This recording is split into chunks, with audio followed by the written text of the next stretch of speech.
I want to talk about my first day in prison. Let's talk about it. All right, first day in prison, bro. You're going to reception. At least in California. When I went to reception, it was probably about 4-hour drive. Okay. When I went to reception, this is good county jail. I get woke up at 2 o'clock in the morning.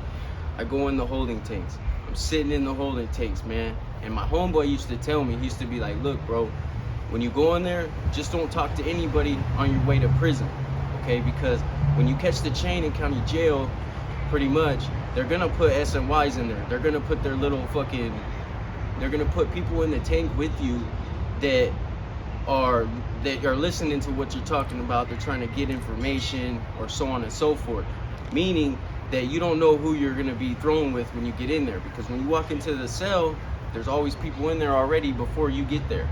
So sometimes these dudes lie about what pod they were in, what county jail they were in. So you gotta watch what you say, because what they're looking for is people bringing shit from county jail to prison. So they're gonna look for somebody, it's basically a jailhouse plant. They got, confidential informants that are planted, and if you start talking about it or doing whatever, then when they get to the prison, they're gonna check in right away. And once they check in right away, they're gonna go talk to the sergeant, go talk to the lieutenant, or whatever it is, and then they're gonna talk. And then you're gonna have goon squad running up on your cell, probably hitting your cell out of nowhere. You're gonna be like, "What happened? I don't know how. What happened? How did I get caught up?" Because your mouth. You were talking. You were using your mouth. You weren't shutting up when you were in the holding tank. So, I'm on a 4-hour ride up there. It'll be as bad as they say it is. It's just as bad as they say it is. The sooner your kids realize that, the better. Basically, I'm chained to 2 other people. One to the left, one to the right. At that point, you're fucking sitting on a little bench about this big with 3 people. So it's me in the middle, and then 2 big old dudes on a 2-seater. God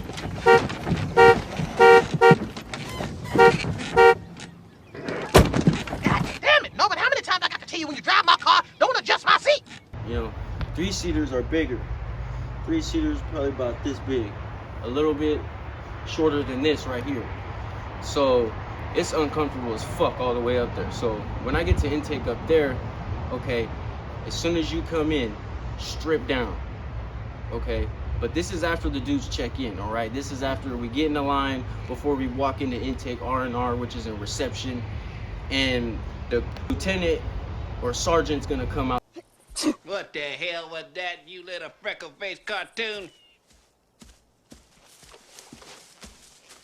Did I give you permission to sneeze, Opie? No, sir. Then you hold it in, you big-eared turd. He's gonna be like, look, bro, at least 6 of you guys are gonna hit this button. Okay, this little button, the thing that you ding to get people's attention in their businesses. You walk into the business and it goes ding, ding, ding, ding, ding. Okay, well, they got one of those at the front desk, and they call you up there one by one with your first and last name and your CDC number. Actually, excuse me, they call you up there with your first and last name because you don't have a CDC number yet. They still got to make you your prison card. So anybody that hits the ding, okay, those were plants. Those were people that were planted in with you when you were on your way to prison, okay? Those are confidential informants. At least that's what I came to the conclusion of. So at that point, the exact number of people are gonna hit that bell. Ding, ding, ding. And you're like, damn, the lieutenant was right, because he already knew who the plants were. He knew the exact number of people that were gonna check in at that time, because they were already, SNY or PC and already an informant when they were planted there on the ride up there.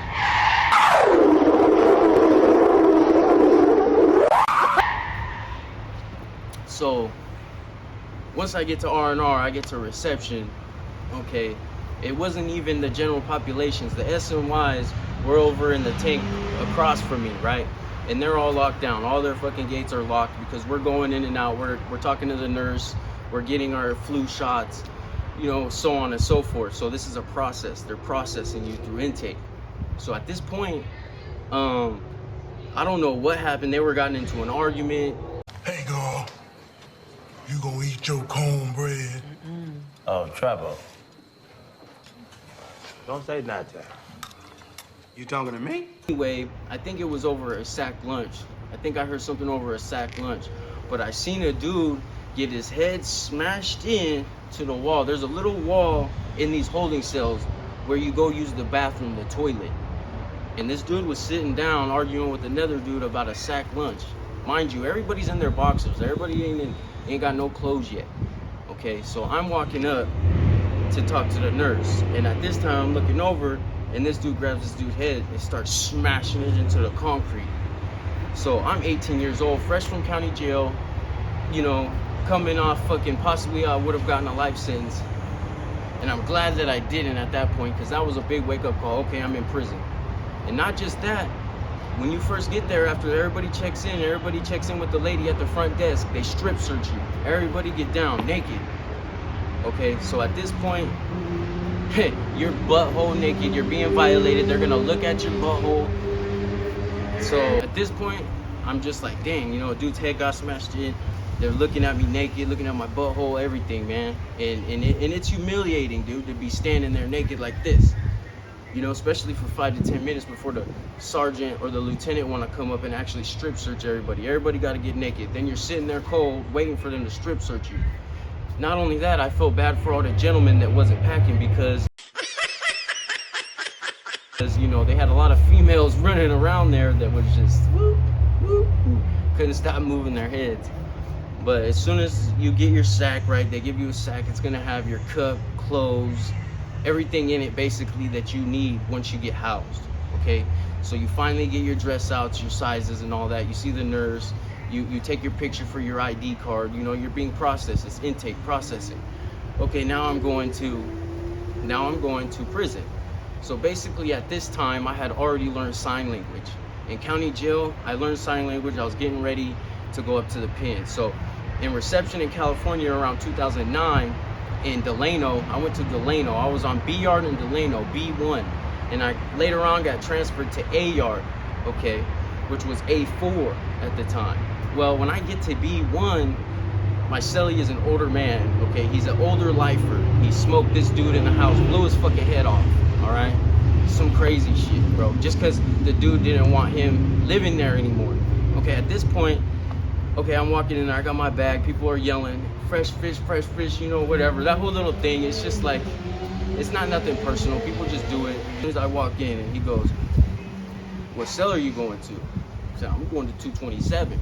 Okay, so I go to 227. I'm in there with this older dude.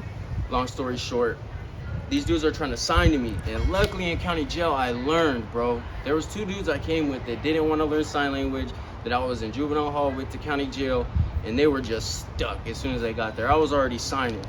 And long story short, you people that don't know, sign language is A, B, C, D, E, F, G, H, I, J, K, L, M, N, O, P, Q, R, S, T, U, V, W, X, Y, Z. And then you swipe like that. You swipe after each word, okay? That's how you do it. So when I went to prison, that's what I was doing. I was signing. Homeboy signs to me. He gets my attention in the door. He was like, right over here, right across the way. He goes, hey, shoot your paper. He's telling me shoot my paperwork. So at this point, I'm like, okay, now I gotta make a line. Okay, at this point in county jail, I was already in the hole. I went to the hole. I got put in a position where I was in a pod. I was 18 years old. I just came from juvenile hall, and this dude hit one of my homeboys. Me and my homeboy ended up jumping him.